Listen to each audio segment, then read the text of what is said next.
Hello, I'm the Nostalgia Critic. I remember it so you don't have to. Let me tell you a story about a brilliant writer and director named John Hughes. He recently passed away, but what he left behind will last forever. He directed such classics like The Breakfast Club, Planes, Trains, and Automobiles, Ferris Bueller's Day Off, and so forth. He also was a talented writer, writing screenplays for the National Lampoon Vacation movies, Home Alone, Pretty in Pink, and many more. Yes, John Hughes certainly seemed like the voice of a generation. Then Home Alone 2 came around. He wrote it, and it sucked. Then Baby's Day Out came around. He wrote it, and it sucked. Then 101 Dalmatians, Flubber, Just Visiting, Dennis the Menace, that Miracle on 34th Street remake. All in my head! What happened? He was like the voice, and then he got lost to the slapstick-inspired or slap, as I like to call it. But none of them are as bad as the crowning achievement of horror that is simply known as Home Alone 3. This is a film where even if you saw the previews, you felt dirty. How could such a great writer stoop to such an insulting, demeaning, and absolutely unentertaining low? Well, let's see if we can figure it out. This is Home Alone 3. So the movie starts with the typical Home Alone music, followed by the typical Home Alone credits, taking place in the typical Home Alone setting. Hong Kong! Literally, the first minute completely misses the idea of the franchise. $10 million for the missile chip. Sounds like your clients want to build a missile that can't be detected by radar. Whoever possesses this chip could dominate the entire region. What is this, Die Hard 5? What does this have to do with Home Alone? That's what you asked for. Air Force NSB 100C series. Where's my money? Seriously, how did we go from a kid being left at a house to weapons espionage? That's a pretty big leap. Here. Hide it in the toy car. We'll slip it right past airport security. Oh, great. You know, it's because of bungholes like you that we have to take our shoes off at the checkpoint.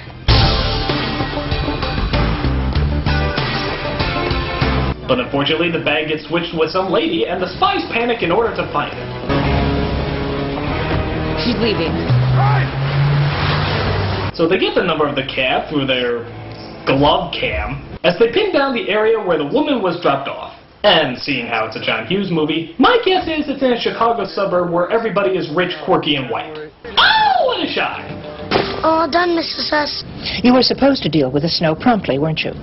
Yes, but... Butts are for ashtrays. I don't care for excuses. We had an understanding, and you broke it. Your word is worthless. Sorry, that'll be no charge, Mrs. S.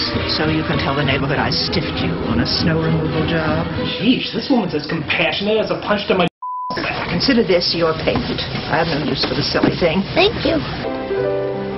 This little boy is Alex, not Kevin. Alex. He doesn't even know Kevin. That's because Kevin's not in this movie. None of the original characters are in this movie. This is because nothing about this movie has anything to do with Home Alone, despite the fact that it carries the name Home Alone.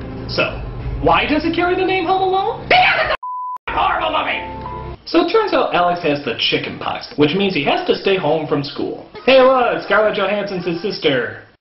I already made a Lost in Translation joke in North, so let's move on. As Alex stays at home, he starts looking through a telescope at Mrs. Hess's house with his pet rat Doris. Look, Doris.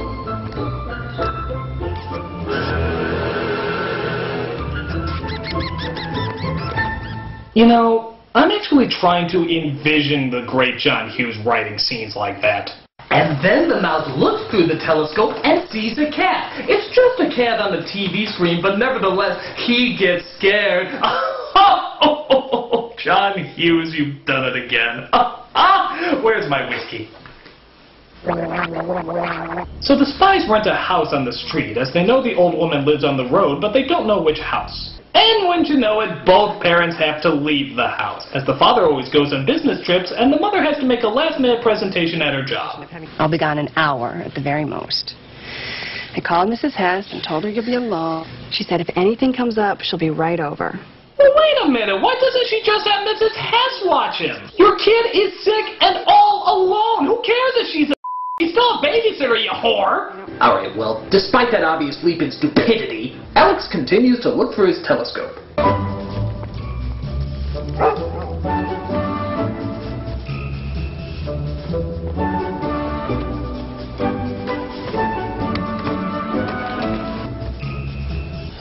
through his telescope, he comes across the spy sneaking into one of the houses. Like a reasonably smart kid, he calls 911, but the spies escape before the cops can see him.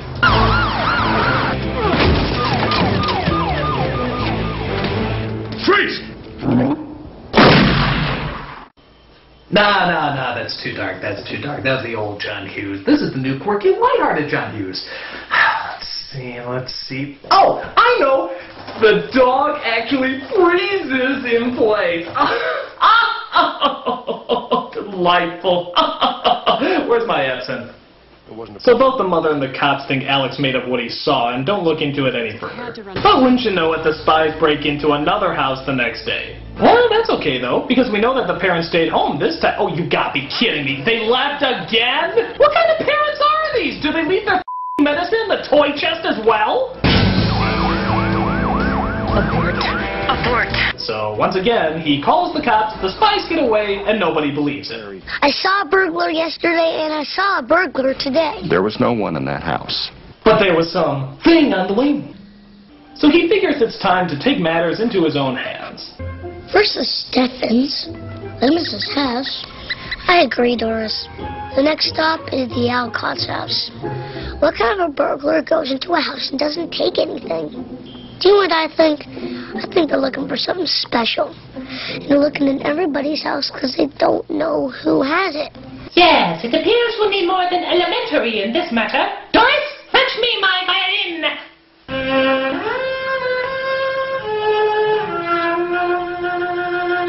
So Alex gets a video camera and some duct tape as the parents leave him for a third time! Alright, this is comical now. I mean really comical. Remember what a big deal it was in the first film when they left him behind?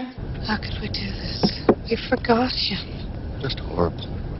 What kind of mother am I? And now it's just like, Have fun while I'm gone, son! Be sure to stay away from the rat poison I keep under your pillow! So with a camera, duct tape, and a few wires, Alex manages to get his own wireless security network. The 5-year-old now has a portable wireless security network. The realism in this movie just astounds me. So he sneaks his camera into the next house that the spies are looking through. Yeah, thank none of the houses have babies, toddlers, or stay-at-home parents. Sort of lucked out on that front. But one of the spies finds the car as Alex tries to think of a plan to distract them. Bling, bling. Hello, this is Karen. Hi, how's it going? Purchase are overvalued. And then he trains the parrot. He trains the parrot to record a fake message on the answering machine.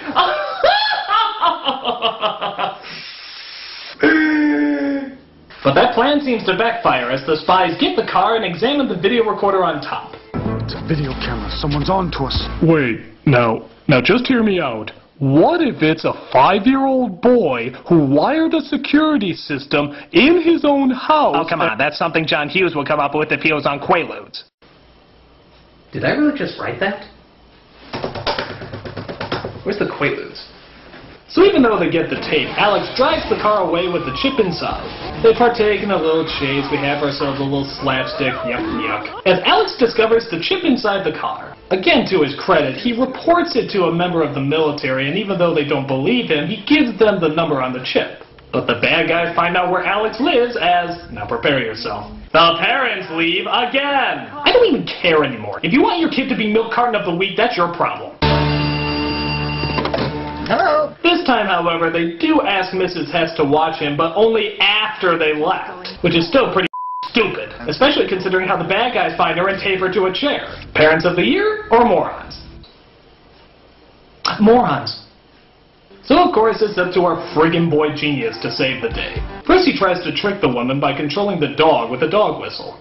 He doesn't have a dog, but he has a dog whistle. I'm sure he just buys cat food for fun too.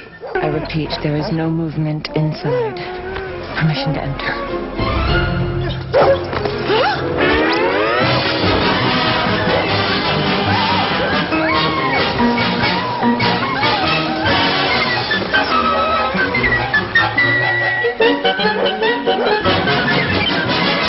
The other spies tried to get through the back, but of course he has traps for them too.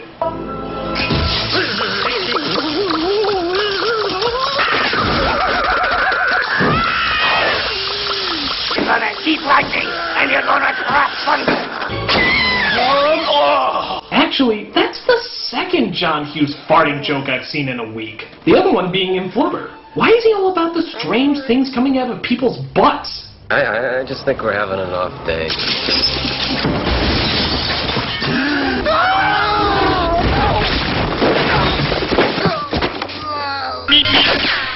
Hunger? Oh no! It's not like I can just walk away from the water. That will coincide with my phobia of not walking away from the water. Oh damn my extremely odd and unbelievably rare neuroses. So yeah, we get the traps just like in the other two movies, but these traps are like really friggin' precise. Like he has to know exactly what spot they're gonna be on and not be a centimeter off. Gotcha! And look at this! He cuts holes in the house! How did he do that? Did he call Ace Hardware to set these up? Ouch. Watch this scene. It's not even funny. It's like something out of a horror movie.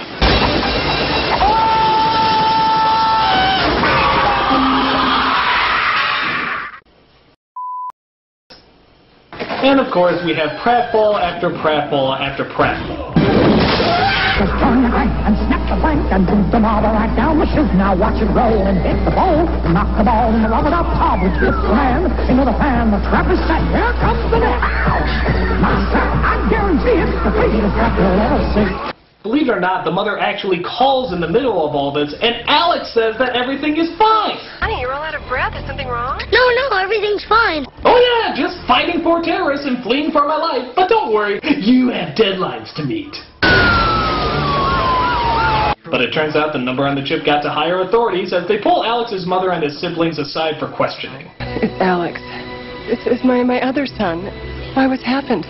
He may be in danger. Maybe I shouldn't have left him alone 18 times. He's not here. He's at home. Let's move. Why is he in danger? We think he intercepted a top-secret electronic device stolen from a Defense Department contractor by a group of international criminals working for a North Korean terrorist organization.